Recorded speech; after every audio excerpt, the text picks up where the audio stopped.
All right, Charlie, welcome to the Leaders Who Care series. Certainly with a name like Epstein or you mentioned Epstein, you'll attract some attention before you even say anything. So welcome. Welcome. And as I always say to people, no relation, but I do have the files in the trunk of my car if anyone wants to see them, and then we can put all that nonsense to bed. All right. Any charge to open up the trunk or We can talk later. okay. So welcome. Best place to start always is first of all, thanks for bringing the cigar and the handkerchief, two of my favorite things. And so looking good.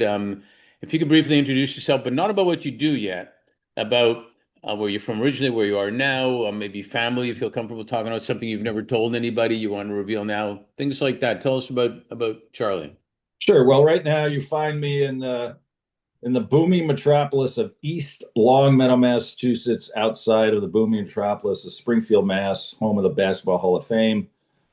Born and bred in the area, I grew up in the neighboring town, Longmeadow, Mass. Went off to college, Colgate University, and my wife and I are the proud parents and grandparents of four children. Uh, my wife's daughter was a helicopter medic in the Air Force. She was at the Pentagon when the plane hit doing triage. Wow. Her husband was a major in the Air Force, just retired a year ago, did three tours of the front lines in Afghanistan and Iraq. And her son, who is in the Air Force, he's in intelligence. He's in South Korea right now, listening to Rocket Man. I Um, have a daughter in the area. She's 30. Adopted her from China when she was 8 months old. I have a son, 24 in the area. Adopted him from Vietnam when he was 4 months old. wow. And we have three amazing grandsons, 22, 20, and 18. The oldest is getting his master's at Texas A&M in electric and engineering. Middle one is going to be the entrepreneur, and the younger one's heading off for the same kind of work as well. So really wonderful kids that we have. Beautiful community that we're in. We also we have an apartment in Manhattan. Love the city, now known as the Communist City, and we have a beautiful house on the water in a town called Clinton, Connecticut. It's about an hour, 10 minutes from here. So we got just a great life. Lots of wonderful friends, family all over the world. My brother actually lives in Beijing, China, Hmm. and my sister lives in Madison, Wisconsin, which is the antithesis of Beijing, China. All right. I just had a chat with a fellow by the name of Peter Greenberg, who's the travel editor for CBS News. He's been on ABC and all that. And he went to the University of Wisconsin in Madison. Yeah. My brother-in-law, who God bless, has been married to my sister for 30 plus years, which is pretty amazing, said to me, Charlie, you know the definition of Madison, Wisconsin? I said, no. He said, it's 14 and a half square miles surrounded by reality. Which means they're not in reality in there. Yeah. My brother-in-law served in the Navy. He was on China Beach, you know, did a year in Vietnam. And the way he described that is he spent a whole year trying to figure out how to get his whole body in his helmet. So that's a hell of a picture, you know? It is. Sounds like an episode for MASH too, actually. Yeah, my dad was a chief warrant officer in the Army in World War II and got called up for the Korean War while my mother was in a military hospital in DC delivering my sister, which may say a lot about that whole thing. So, Probably does. proud military family, proud of everyone who served like you and other people. So thanks so much. Yeah, my dad was in the was a medic in the Air Force, the Canadian Air Force, actually, and Hmm. stuff. And so yeah, there's a whole conversation about that, and we'll get into some of the great stuff you're doing in that in a second. But you talk about all the kids and grandkids. What were you like as a kid? Were you like the Michael J. Fox on Family Ties, or were you Close, into music, or what were you into? close, close. The way my mother describes it, when I was born, the doctor held me up and everybody laughed. So that was my first, laugh that I got as a comedian. Nice. Yeah, And you remember it vividly, right?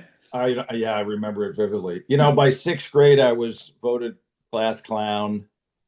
In and out of trouble for years. surprised I didn't go to jail. And then by the time I went to high school, I realized like the getting detention and thrown out and expelled from school was not a strategy for success. Hmm. So in high school, I flipped the switch and ended up being editor of the paper, class president, ran track, finished second in the states in Massachusetts. And then I went off to Colgate and I was an economics major who lived in the theater. My mother was an opera singer, Wow.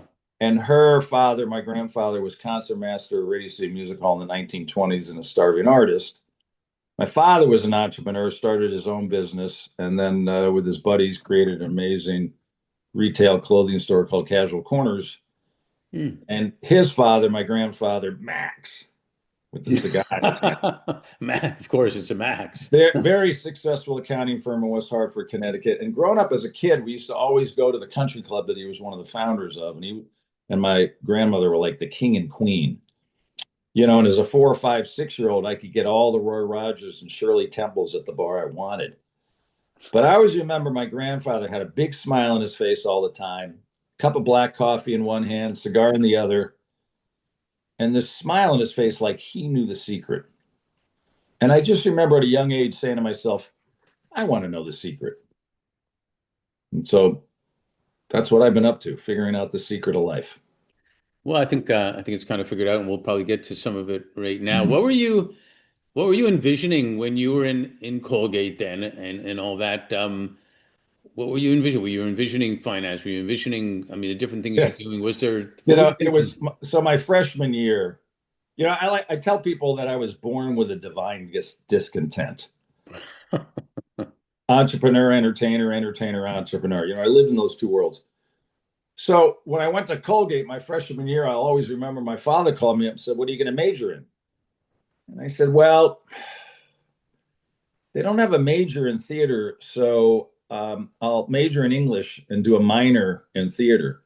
And my father said, "That and a cup of coffee will get you 5 cents." And I went, "Okay, I'll be an economics major and I'll live in the theater." And he said, "Great," and hung up. But my dream was to become a professional working actor. You know, Mhm. and when I graduated, my before I graduated, I studied my junior year at the London School of Economics. Mick Jagger and he studied there. Mhm. And when I came home, I had to take a semester off, and I was waiting tables like every starving actor does. And my father said, why don't you make a list of really successful people in the area and call on them and ask them why they're so successful? What a great idea. Mhm. So here I'm 20 years old. He helped me make a list of like 5 or 10 people, called him up and said, "Hey, I'd like to take you out to lunch and ask you why you're so successful." Never had to pay for lunch. And one guy was in the financial world, and he said to me, what are you doing? What are you doing right now?" I said, "Oh, I'm waiting tables at night." He said, "Well, what are you doing during the day?" I said, "I'm sleeping. I'm up till 1 or 2 in the morning." He goes, "Why don't you come work for me?" And he was in the life insurance industry primarily. And I said, "And do what?" He said, "I'll teach you the guts of the life insurance industry." And I'm like, "Oh boy, everybody's dream, boyhood dream. I want to be an astronaut. I Right. want to be a cowboy. I want to learn how to sell whole life and universal life insurance, right?" Right. But being an economics major, I took him up on it. So I worked 5 days a week for him, waited tables 6 nights a week, and I learned the guts of that industry. And when I graduated, I was either going to go to New York and be a starving actor or go into the insurance business first and starve to death, like great odds. And so, for the first 8 years after I graduated, I built my financial business, but I never gave up my dream of being an actor. And finally, 8 years later, I thought, well, I'm going to take the summers off and go do summer theater any place anybody will hire me. And the first summer, 1988, I get a job. I'm 31 years old, and the average age of an intern at a summer theater is 18 because I did it when I was at Colgate. So I get a job, 31 years old, at the State Shakespearean Theater in Monmouth, Maine. They're going to pay me $25 a week plus room and board. Yay. Yeah, I know. I said to the director, "Keep the 25, but if you give me a place to eat and sleep, I'll do anything." And so for 3 months, I was up there 6 days a week for 3 months, working 20 hours a week, and I was a pig in shit. And the one day the theater was dark, Monday, and by the way, the theater was 4.5 hours from my home here in Massachusetts. So I would work 5 in the morning till 11 at night on Monday. Then I'd get up at 4, drive 4.5 hours, and I'd be there Tuesday through Sunday doing repertory theater. And here's the punchline. At the end of that year, having worked only 9 months, right? I made $50,000 more than I did the year before working 12 months. Hmm. And I said, I got to do this again. And this set me on the path of the next 20 years, taking 3, 4, 5 months off a year. I started going to York. I started taking classes. I got my union card. I started doing stand up in the 90s with the likes of Jon Stewart and Carolyn Ray before anybody knew who we were. And I like to say nobody still knows who I am, but it's okay. It's sometimes better that way. Yeah, it is. Let me tell you. But I was a journeyman professional actor. I'd get calls, and it took me 68 years, but this past June, I made my Broadway debut. That's So awesome. the point of this is I tell my financial clients, never give up your passion, which is what my one man show Yield of Dreams is all about. Yeah, and then before we get into that, because I love it, is don't you find one of my sons is an actor, and I was always been involved in sports and business, and don't you find that you've kind of said already that the value you get out of acting actually helps your business, and stuff in your business actually helps the acting. I mean, real life stuff. I So I was doing stand up in the early 90s, and I come back to my little old apartment, in the meat packing district, New York City, West 14th between 12th and 13th. It was the meat packing district. My transvestite buddies would be on the corner going, Charlie, and I go, not tonight, right? How many vegans did Anyways, you see living there? huh? Did you see any vegans living there? Yeah, right. And when you do stand up, you're all jacked up. So it's like 2 in the morning. I can't. And I turn the TV set on and it hits to a state channel. And I hear this voice say, acting is living truthfully in imaginary circumstances. And Mark, it was like a bolt of lightning went through my heart. I'm like, what? Who is this? And it was Sandy Meisner. Now, Hmm. there was something called the Acting Studio in the 1920s. Sandy Meisner, Stella Adler, and Lee Strasberg started the Acting Studio. Hmm. Stella trained Marlon Brando, right? Stella! All right. And Strasberg trained Al Pacino. And they were both into the method acting. And after a while, Sandy said, I don't buy this stuff. And he left. And he created what's called the Meisner method. And when he said acting is living truthfully in imaginary circumstances, when you walk into a theater, it's imaginary, but the lights go down, the curtain opens, and if the actors get it right, you are transported into reality of this world. Hmm. And I went and literally the next day made a list of every Meisner teacher in Manhattan, interviewed every one of them, and then started studying. And the Meisner technique is all about listening, and if you and I are in a scene, what you do is more important than what I do. And it's all about do the work, leave it at the door. And so the more I studied and performed, the better I became as a financial advisor in my business because I just put everything aside and put my attention on my clients and potential clients and just started listening and asking a lot of questions, not having to do anything other than respond.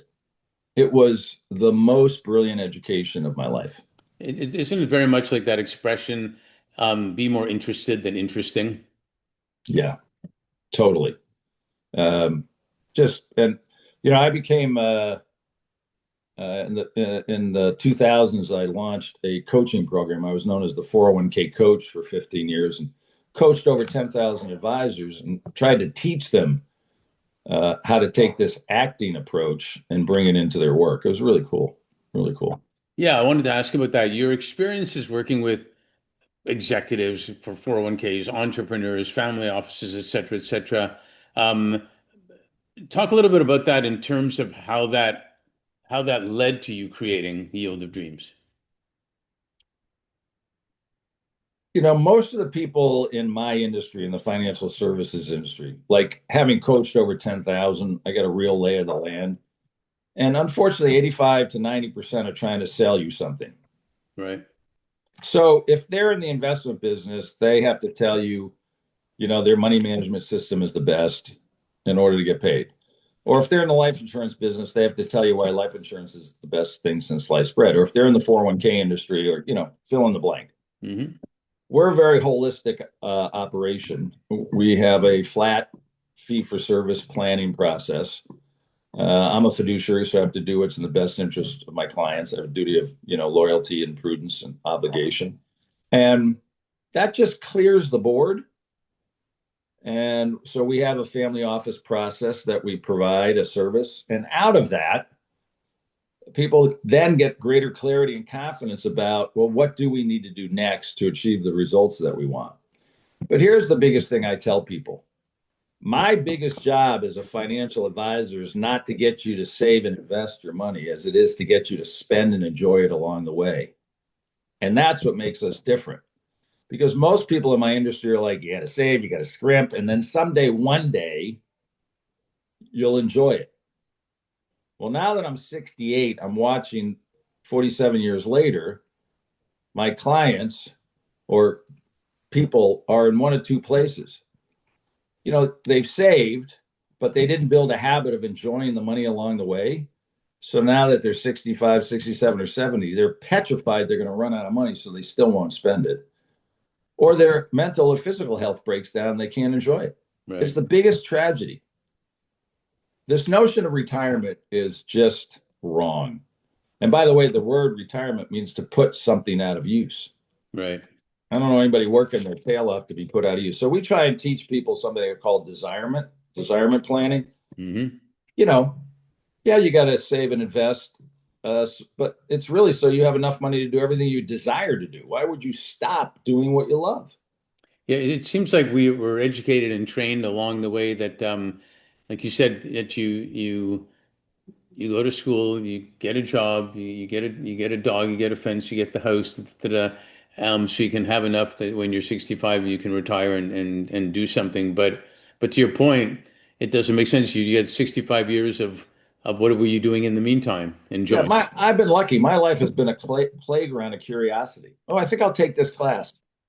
I think I'll take this course. I think I'll go, be curious. I tell people, be curious. Right. You know that. The more curious you are, the healthier your mental state. It's all about mindset. Right. And so we work really hard to break up that negative mindset that people have and that scarcity mentality, to have an abundant mindset about life. And it's funny now that I'm in my late 60s, people are constantly going, Charlie, when are you going to retire? I go, from what? My wife and I take 150 to 200 days, free days off. I only do what I love to do. My employees do everything I hate to do. Oh, God. And why would I stop? And the minute I'm doing things I hate to do, I write a job description and hire somebody to do that. Well, and the opportunity then is also to teach, other people that even if you're at a job where you're required to make money, you can still create experiences. You can still enjoy. You can still make a difference. And I'm involved in an organization called You Are Enough, which was founded by the former founder of Tom's Shoes, and um, and it's about sharing with people that you are enough, not as in settling, but who you are is enough, and you can enjoy life. You can experience things. You don't have to be a failure or think you're a loser because you didn't become Oprah or an actor or a hockey player or with this or that or whatever. But you're still, you're enough. Hey, Oprah didn't become Oprah till she failed 1,000 times, right? So, unfortunately, I have a dear friend who's my coach, the strategic coach, Dan Sullivan, and he wrote a book called Unique Ability. Hmm. And here it is in a nutshell. Think of a box with four quadrants. The bottom right says poor, the bottom left says good, the upper right says excellent, and the upper left says unique ability. This is our education system. So Johnny goes to school, and the teachers tell his parents, Johnny's really poor in history. He's good in math. He's excellent in science. And so we're going to make him good in, what he's poor in, excellent in what he's good in, and he's fine at excellent. Now, if you're lucky enough to be born as a musician and art, right, if you have that baked in DNA and your parents go, wow, screw all that, you're becoming a violinist or right, you know how to throw that basketball better than Michael Jordan. Those people have discovered their unique ability. That's 15% of the population. For the other 85%, they're not even aware of this thing called unique ability. And if all we did was have an education system that focused people on their unique ability, because you can hire people to do what you're poor at, good at, and excellent. That's what entrepreneurs do every day, but we don't teach the other 85% how to do that. Yeah, you're 100% right. I think you sometimes you have to do a few things to find out your unique ability. Exactly. Which is good, and have an imagination as well. Yeah. And you also sometimes you have a unique ability, and there's a fine line between parents encouraging or pushing a person into being the pianist or the pro hockey player, so they get burnt out too soon. But 100% right. Success is Yeah. My I'm mother there. got my mother at a young age got pushed into it, opera singer, went to Juilliard, right? So by the time she became a parent, she never pushed me. And I actually said to her later in life, why didn't you push me to go to a theater school rather than Colgate? She goes, I didn't want to push you like my father did. I go, push. Though usually they're probably yelling that at your mother when you were born, right? Push now. Right, It is right. interesting because a lot of I tell my parents, I wish you would have pushed me more on the instrument to play it, type of thing, whatever it was, guitar, piano, and the whole bit. So because you don't know when you're younger necessarily, but there Right. is. Yeah, so I agree, and I do a lot of sports analogies, and the goalie's not playing forward. The goalie's playing his unique strength is goalie, and you get a team around you, which is what entrepreneurs do, as you say, hire and other things like that. I want to move a little bit towards something I'm really interested that you're doing, and that's with veterans, and obviously, you know, well, I'm involved in an organization that focuses on generational health as well, and and general health includes the legacy of who you are and the values you are, as well as other health stuff. But talk to us about your initiative to eliminate suicide among veterans. Um, it's a serious issue, and if you can share a little bit, the origin, how it started, the vision, how it's developed, and what you're up to, and so people can know about it. Yeah, I appreciate that, Mark. So during COVID, I got bored and I wrote a one-man show called Yield of Dreams, like Field of Dreams. And your listeners can go to yieldofdreams.live. And when you do, you can download a ticket to my show. It's $19.97. You can stream it on any device. Hmm. And then I donate the ticket sales to a nonprofit called Creative Vets. And it was founded by a Marine, Richard Casper, who got blown up several times in Fallujah. When he came home, he discovered he had PTSD and brain damage, and he cured himself with country music and art. This is like 15 years ago. And he said, wow, if I could do this for me, maybe I can do it for others. So for the last 12 years, we've sent 2,500, 3,000 vets down to the Grand Ole Opry for this 5-day cohort. We bring in top country singers and musicians to write their story in a song and heal their psychological wounds. Richard calls it prescription music. CVS is a sponsor. Gary Sinise, Lieutenant Dan from um, Forrest Gump, who's a big supporter of Veterans Yeah. Affairs, Yeah. donated $1 million a couple of months ago to our vet center. Well, I've sold over 10,000 tickets to the show, and I hired a company 2 years ago to call everybody and say, Charlie wants to thank you for buying a ticket to the show and offer you a free 30-minute consult. You can get on a Zoom call with Charlie, ask him anything about money, finance, your dreams and aspirations. Because the tagline of the show is do what you love and the money will follow. So about 18 months ago, I get on a call with Chief Warrant Officer 5, Pat Milligan, and his wife, Nancy. And in the first 5 minutes, Pat says, Charlie, we love you. We love Yield to Dreams. You're going to hear a lot of money and finance, but that's not what I want to talk about. And I'm like, well, that was the fastest sale of my life. What do you want to talk about? Because the show is people get to know who I am. We either connect or not. And oh, by the way, the company I hired booked 800 30-minute Zoom calls over the last year and a half. Wow. And I did them all because I was so curious about people and why they were buying a ticket and how we could help them out. And Pat says, do you know that 22 vets a day take their lives? I said, I didn't know that. He said, you know why? He said, no. He said, three reasons. Spouse leaves, they spiral out. Second is they're in so much mental and physical pain, they think they're the problem. They know how to solve the problem. But the third, he said, is money and finance. And he goes, I want to make you and Yield to Dreams the go-to financial advisor for the military. And I said, I'm sorry, what's your name? It's like Jerry Maguire. You have me at a hello. Right. So I like to say I didn't set out to write and perform and produce Yield to Dreams to eradicate veteran suicide. I was called for, literally. And so I've spent the last 2 years now surrounded by generals, brigadier generals, Delta Force, Green Berets. And I've spent the last 2 years interviewing over 100 organizations that are all focused on trying to stop this problem. And you want to know my thesis? Sure. So they're all well-meaning. They're all underfunded. They're all in their own silo. No one's sharing data and information. And guess what? 22 to 52 vets a day still take their lives. The VA spends $1 billion medicating the hell out of our veterans. And so I just said, I'm going to solve this problem. And no disrespect for even cowboy camp, but 1,500 to 2,000 vets in 10 years doesn't solve the problem. Right. So how are we going to do it? So there's something called the X Prize Foundation. Mm-hmm. And my dear friend Peter Diamandis founded it 30 years ago. And the X Prize mission is put up a big enough prize and solve the world's biggest problems. So let me just share with your listeners. 30 years ago in 1994, Peter had read a story about why Charles Lindbergh flew from New York to Paris. You know why he did it? Tell me.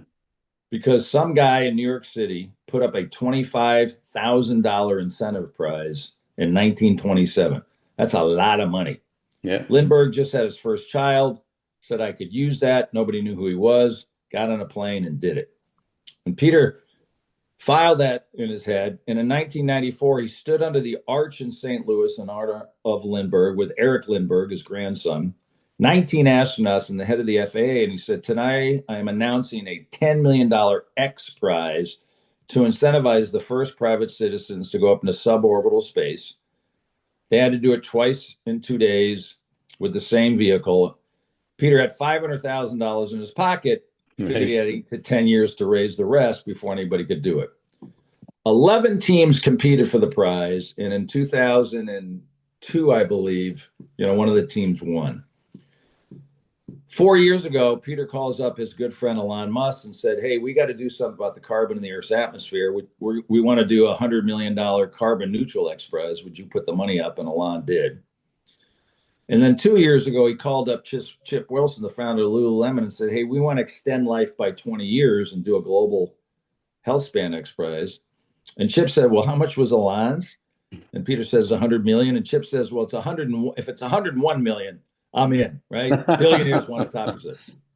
So Chip put up 45 million. My wife and 17 of us put up the rest. And we have 775 teams competing to extend life by 20 years. So I just got the green light this past October from Peter and the X Prize Foundation to launch it'll be the largest X Prize ever, $150 million Suicide Lifeline Global X Prize to put an end to veteran and teenage suicide. The similarities between these two disparate groups is astonishing. Lack of community, lack of feeling like they make an impact, what social media is doing to them, right? Yeah. And I believe we'll have over 1,000 teams around the world competing to solve the problem.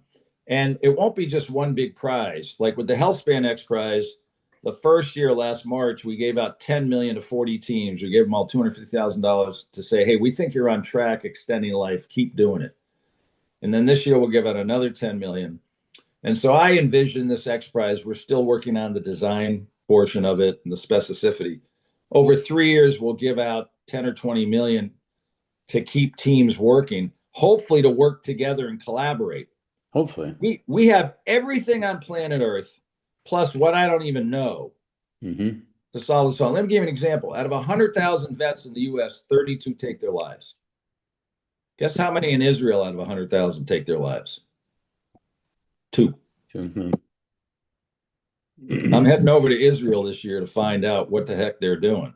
But I don't need to solve the problem. We're going to raise the money, launch the prize, and let the world finally, with all the brain power we have, put an end to this. Now, I need some help. I need to raise 600,000 right now for what's called the design phase. It's a 6 to 8 month period of time when the X Prize team will interview all the stakeholders in the world and research who's doing what. And then we'll design the specificity of the prize and prizes over what period of time. And then I got to find someone to write a check for 150 million, like an Elon Musk or somebody like that, which I do not believe will be a problem. And I now have a 10-year mission. I have a lifetime, 68. This will get me to 78 till I figure out what else I want to do. But not retiring. Um, so Don't say I that swear word. Never say that swear word. You can say promise. desiring. I'm desiring. Desiring. Okay, I would do desiring. I like that much better. So for No. all your listeners, if you want to get a hold of me, first I recommend you go to yieldtodreams.live, download a ticket to my shows so you can figure out who this crazy guy is. And then you can reach me at charlie@yieldtodreams.live. And let's put this thing to bed. Yeah, I would assume, well, unless I'm wrong, you don't need one person giving all that, one party, one entity, whatever, giving all that money. You'll take multiple, right? Yeah. Yeah. We have 18 benefactors for the Health Span X Prize. Alon wrote one check, but most of these X Prizes have many benefactors contributing. Yeah. No, it's spectacular. And of all the people that deserve to be treated better, to put it simply, are veterans for sure. There's, Yeah. I it's mean, so my vision actually, Mark, is to get 2 or 3 NFL team owners involved, 2 or 3 NASCAR successful drivers involved, and people like Luke Combs, Luke Bryant, country singers. So when their teams are out there, they can announce, we are committed to eradicating veteran and teenage suicide. Here's where you can go to help out. This is America's problem. And we need to serve those who served. And the teens are our future. So no, what yeah, no, it's spectacular. And we'll have a separate conversation on this, but I'm working very closely with a group that their focus is generational health.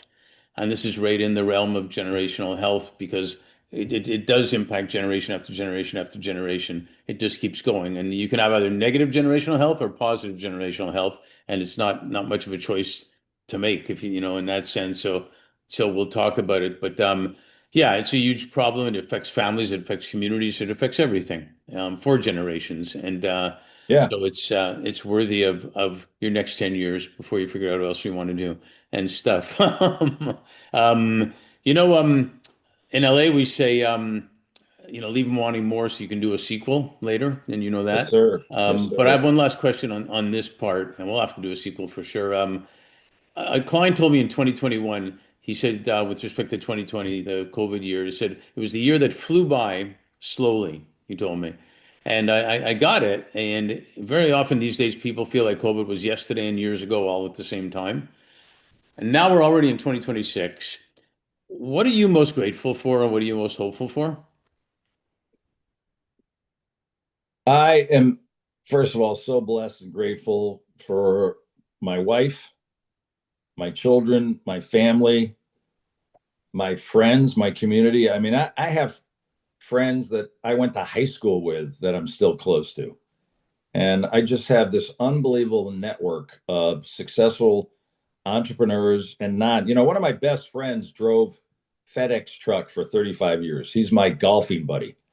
And people are like, you guys are like, you have nothing in common. And we have the best time together Hmm. because we have so much else in common, the spirit of life, right? And it's not about money. It's not about comparing. It's about, enjoying people for who they are. Yeah. And I am just so grateful that I have this community on planet Earth of great people. And then I get to meet people like you and other people and connect and figure out how we can collaborate. And that's the other big thing I've learned. Collaboration is everything. It is. Being able to, and I've built several businesses, sold them successfully. The best ones are always collaborations.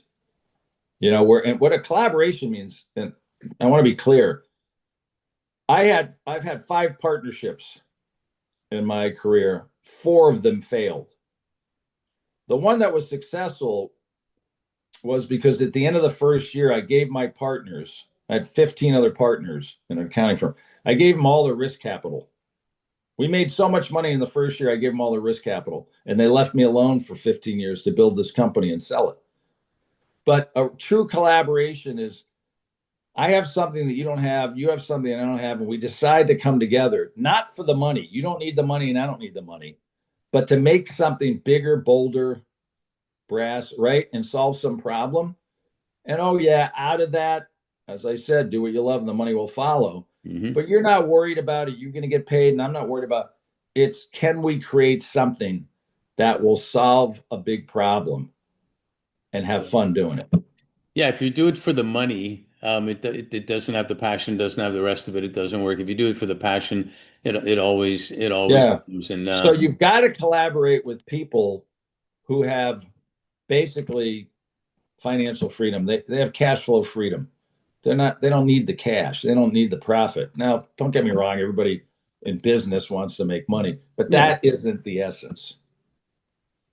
yeah, no, it's beautiful. And what are you most hopeful for? That I put an end to veteran and teenage suicide in the next 8 to 10 years. Period. Put Well, a button on it. do you remember the movie? We always talk about it. Was it Angels in the Outfield? It could happen. Yep. And Hey, so, my favorite movie, Field of Dreams. That's why I called my show Yield of Dreams. When I was doing summer theater in 1988 at that theater in Monmouth, Maine, doing Shakespeare, that movie came out, and so we'd rehearse during the day. In this town, there was nothing in this town, this tiny theater, and we went to that movie every night for 2 weeks I and bawling our eyes out. And know. the two great lines are, "If you build it, he will come. They will come." Yeah, And the other one is the voice that said to him in the field, "Go the distance." right. Absolutely. And people still visit that field, believe it or not. Uh, Oh, they made a documentary of the making of my movie Yield of Dreams, and you can download it when you buy a ticket. And we went out to Dyersville to that field. I was actually going to do the first version of the show on the field. I was going to perform it live. And because of COVID, we just couldn't pull it off. But it is a shrine. it is, and it's a field. I don't know if you're allowed to walk into the corn stalks way down there or whatever. Oh, But, I got pictures of me in the corn stalks and everything. oh, that's what I happened. love that moment when James Earl Jones is getting ready to walk in. He goes, he goes, he goes, baseball. People will come, Ray. They'll come for baseball. Very good. What a great actor, huh? Man, The other amazing. great actor in that movie, Burt Lancaster. Oh yeah. He was Doc, Doc. Doc, yeah. Remember, he says, I better be getting back. At least you'll be thinking I got a girlfriend. Exactly. It's all about writers too, right? Oh my God. And Ray Liotta says, Hey, Doc, you were good. Exactly. I mean, I'm already crying. I know it's an iconic movie and it's inspiring. Like you said, these are real words that make a difference. Go the distance, We're build it. going the distance, baby. We're going Yeah. the distance. We're going to get this done. Well, I'm grateful to have a new friend. So that's a thing Likewise. right there. Thank you. And I'm hopeful for the same reason. You know, you are a leader who cares and making it happen. And So thanks for being that, and thanks for being on our series. And I can't wait to the sequel. This is great. I got to jump to get on a call with Brigadier General Rob Cooley, a couple of Chief Warrant Officers, a Green Beret, and a Delta Force to get back to work on this project. So thank you. And all your listeners, again, if you want to connect with me, Charlie at Yield of Dreams, think of Field of Dreams, dot live, like a live show.